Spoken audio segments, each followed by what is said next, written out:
guys, it's day 4 of doing the 30-day challenge. So yes, we are in the car. Like I said, yeah, you guys are getting the raw version of me.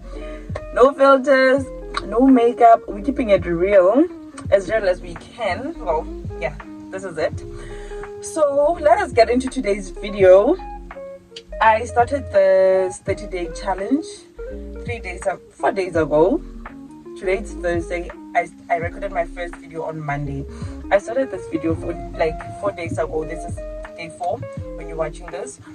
So the intention or the whole purpose is for me to be consistent, to challenge myself to post consistently, and also to be comfortable with being in front of the camera. I know if you've watched the other 3 videos, you've probably heard me saying this, but then if someone is stumbling across this video, like one of my videos for the very first time, and this is, I guess, a young and a small debrief will not hurt. So this challenge is just to exercise discipline. And also, I feel like the theme of this 30-day challenge is prioritizing yourself, like choosing yourself. I feel like the last 3 videos, like, it's just me saying it in different ways. Like this year, in the year 2025, we are prioritizing ourselves, we are choosing ourselves, and yeah, we're no longer seeking validation from other people who do not even, contribute much into our lives. So today, when I was chilling in the office, like, I was thinking about this whole concept of choosing myself and what it's looking like so far this year. So I'm a January baby. For those who don't know, I recently turned 31. The vlog is out there. If you haven't watched it, please go and watch my birthday vlog. I went on a staycation. So that was one of the first steps I took this year of choosing myself. So as a January baby, I think January babies can relate to this. January is the beginning of the year, right after festive season, where everyone was just spending like crazy. And come January, it's the pressure of going back to school, like schools are opening, preparing for the new year, preparing to go back to work. Like, it's just a list of expenses. And after the reckless spending that we tend to do in December, be it it's reckless, like I said, it's hot in the car, be it's reckless spending or not, but we don't always have enough funds in January. Like, people who celebrate their birthdays, we know this, we know the reality. Like, they don't even, like, no one even talks about your birthday. So growing up from a very young age, like, I don't recall celebrating my birthday. My 13th birthday, it wasn't a big deal. Did I celebrate it? I don't even remember. Did I even have cake? I don't even know. 16th birthday, it was just another day. 18th birthday, it was just another day. 21st, what is that? Like, so I've never celebrated my birthdays. Like, I've never had a party. If I did, I do not recall it. I've never celebrated myself. So, and I've always programmed myself. Like, I lowered my expectations. Like, I accepted the fact that January is a rough month. But then now that I'm older, I'm realizing, like, they could have been more intentional about saving up for my birthday. They could have made a big deal about it, but it didn't happen that way. And I grew up thinking, no, this, like, anyone who knows me, I'm like, nah, I don't celebrate my birthday. It's not a big fuss. I don't do anything for my birthday. So last year when I turned 30, I was actually intentional about celebrating my birthday. I didn't do much. I just bought myself cake. I bought myself flowers. What else did I do? Yeah, like, I just made myself feel like special. I did something for myself. I got my nails done for my birthday, like, on the day. Like, so it was small compared to this year, how I celebrated my birthday. So last year was the first time I celebrated my birthday on the day of my birthday, on the 11th of January. So last year, I think, turning 30, like, I wanted to have a party, like, have a small celebration for, like, turning 30. But number one, like, it's a challenge of money. Funds are not there. And also, my circle of friends, oh guys, yeah, my circle of friends is very small. I don't have a lot of friends, and currently I think I'm sitting on 0, but then that's a story for another day. But I've never had a big circle of friends, so I wouldn't even, like, even if I had the money to celebrate my birthday, who am I going to invite? Like,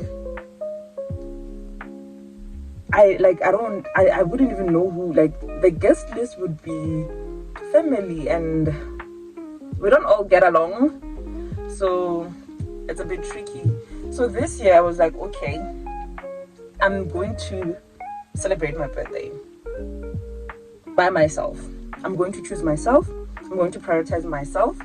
I'm going on a staycation all by myself. I'm putting myself first. I'm putting my happiness first. And this, like, it was the most comfortable way for me. Like, I thoroughly enjoyed it. If you watch the vlog, if you haven't, as much as I was tired and everything, but then inside I had peace. Like, I was grateful, I was happy, like it was exactly what I wanted.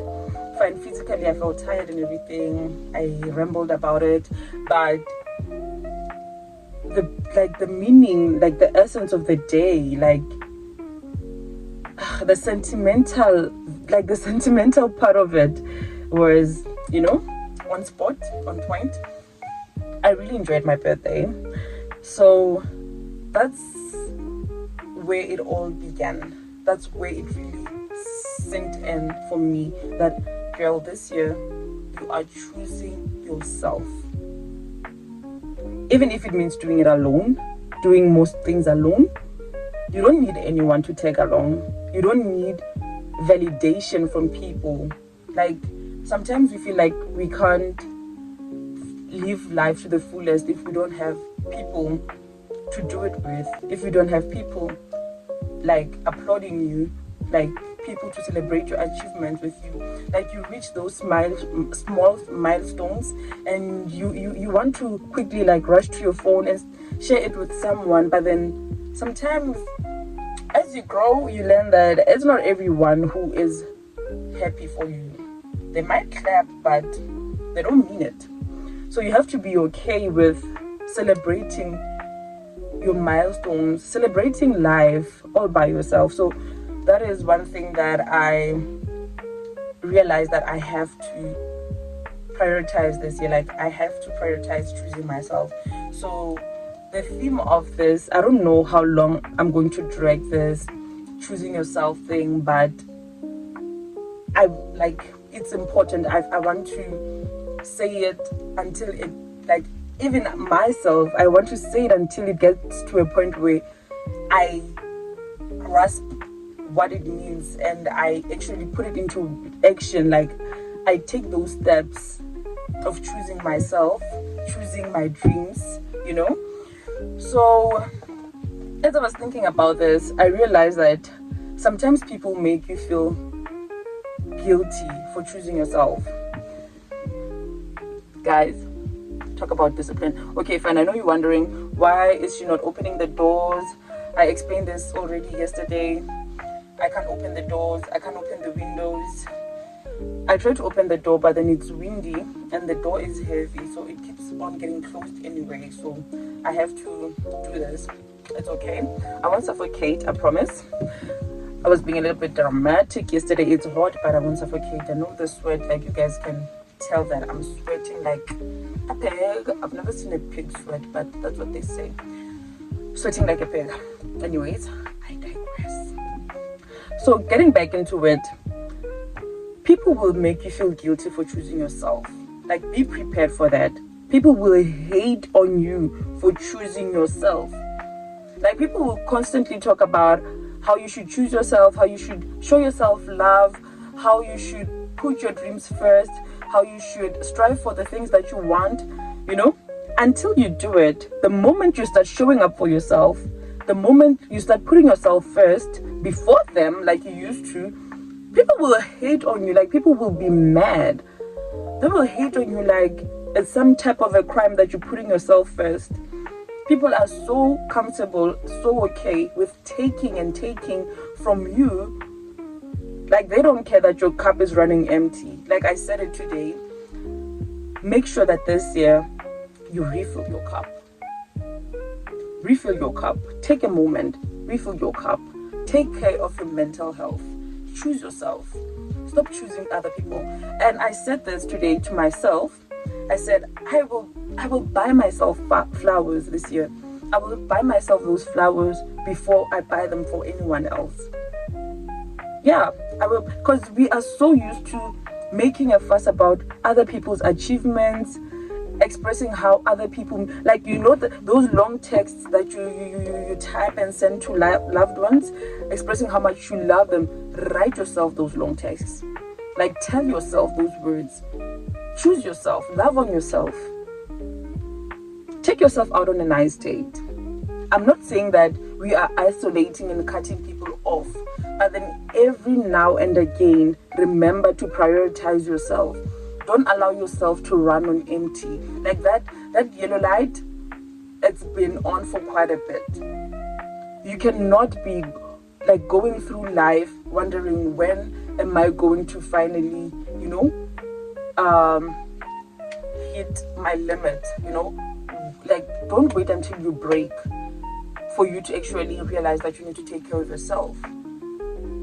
Don't wait until you pass out, like I'm about to in this car, before you actually realize that, damn, I need some ventilation. Before you realize, I should have paused.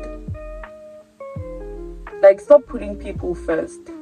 And for me, today, like, as I was processing this thing, I realized, like, damn, this 30-day challenge is opening up a whole lot of cans of worms, and I guess I have to deal with them. I have to address them.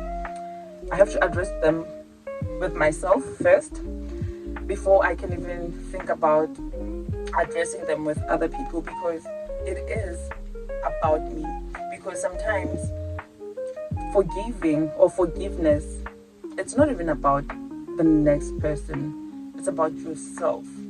Because they keep on saying this, when you do not forgive, when you hold on to grudges and anger, that is like that's self-sabotage, like you're poisoning yourself, because it's not doing anything to the person that afflicted those emotions or that anger. It's actually killing you inside.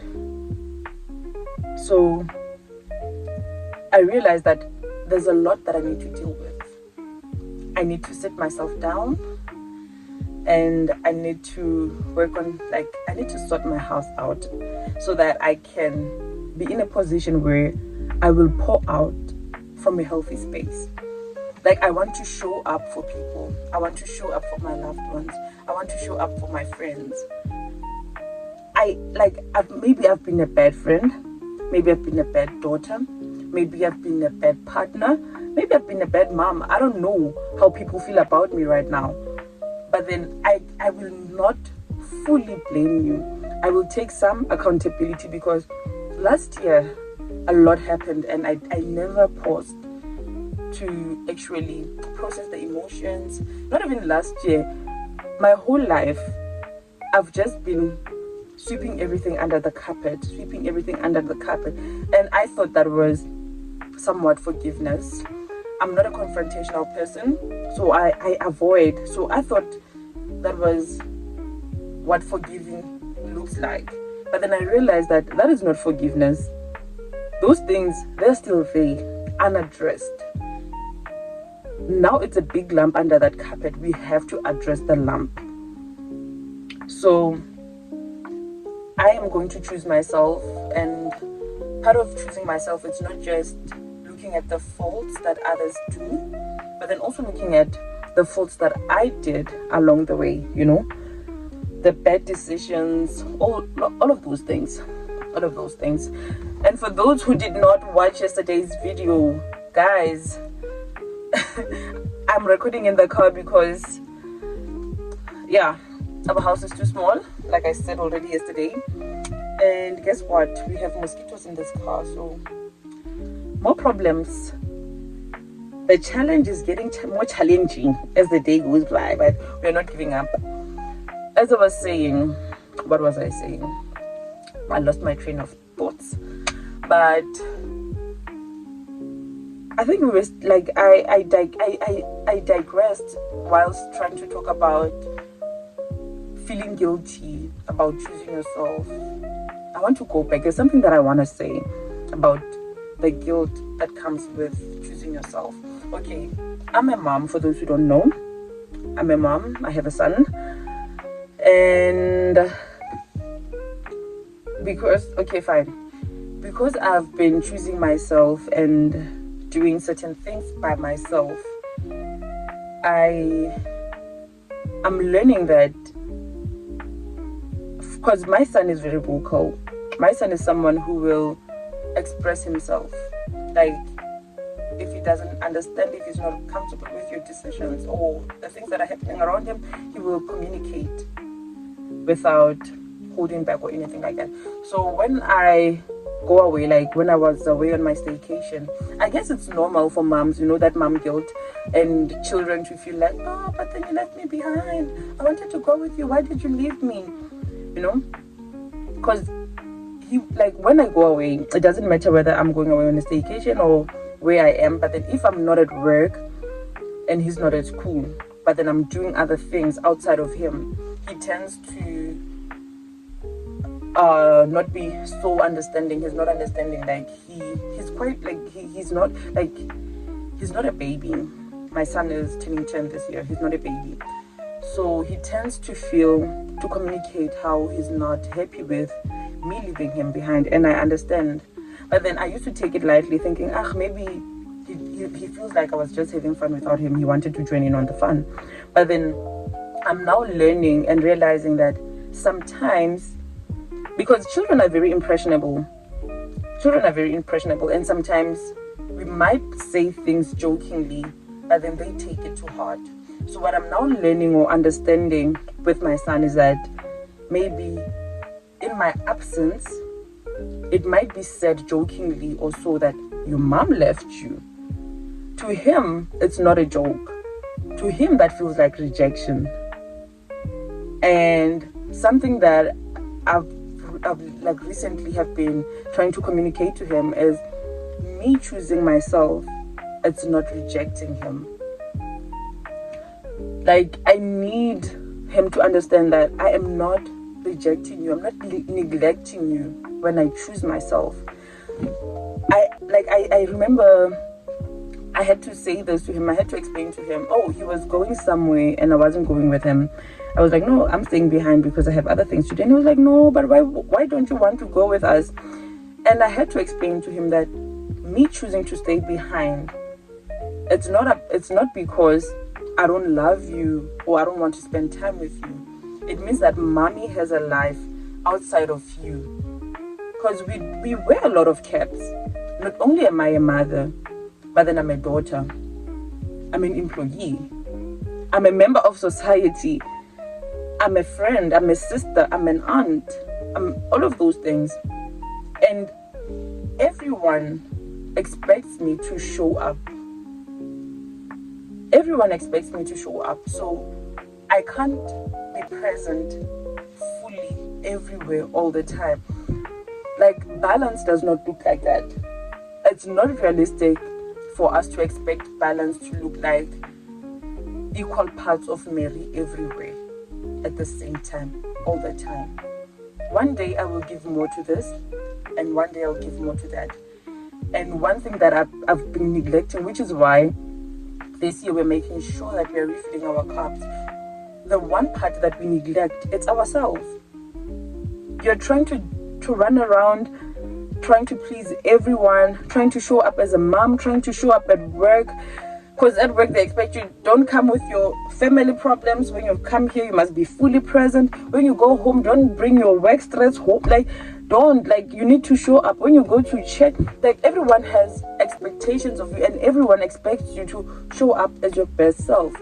But then, how are you going to show up as your best self if you haven't been good to yourself? You haven't been refilling your cup. You haven't been prioritizing your happiness, your mental health.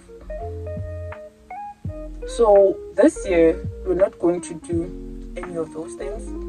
We're going to communicate our boundaries. Having clear boundaries is not rejection. Needing some space, some time away from your partner. We need to communicate that without being afraid or feeling scared that maybe they'll feel like you're cheating or something. Then that's not a healthy relationship. Like, that is a sign, whether it's a romantic relationship, friendship, whatever. The moment you communicate or set boundaries, if that person feels like the relationship is threatened, then that relationship is not healthy to begin with. We are not isolating ourselves, but then we need to choose. You can't be fully present everywhere all the time. In order for you to give your best, you have to pick and choose your battles. So, guys, this was longer than I had anticipated. Evident with my vigorous sweating. Anyways, if you have watched this video up until this part, once again, I love you guys and I appreciate you for doing this with me. And I hope I'm inspiring someone to be disciplined enough to do whatever it is that they want to do, no matter how uncomfortable the circumstances is, or no matter how uncomfortable the process is. Right now, I'm doing this. I'm committed to doing the 30-day challenge for my 300 subscribers who I know are not all showing up. I'm sure it's less than 10% of those people that have subscribed to my channel that are showing up. But then is that going to discourage me? No, it's not. So I hope my passion, I hope my discipline will motivate someone to go out there and do what they said they would do. You have set goals when the year began, but then if you're like me, your year is going to begin in February, we will do that. I'm planning on doing a vision board date. Hopefully I'll vlog that, because I'm here to, you know what, I will pass out in this car. I'm talking too much now, I'm rambling. So let's do everything that we said we would do this year. No excuses. If you said you're going to diet, do that. You're going to gym, do that. You're going to start applying for jobs even though it's scary, have faith. It might be your turn this year. Do it. Just be, whatever you're doing, do it with faith. Do it consistently. Show up for yourself. Keep on choosing yourselves, and you will see your relationship with other people will definitely improve, because your mental health is well taken care of, and people are supposed to benefit from your overflow, not from the actual cup. Not your cup must not be empty. People have to benefit from the overflow. So let's refill those cups and take care of ourselves and continue chasing whatever bag you're chasing, honey. See you tomorrow, same time, same place.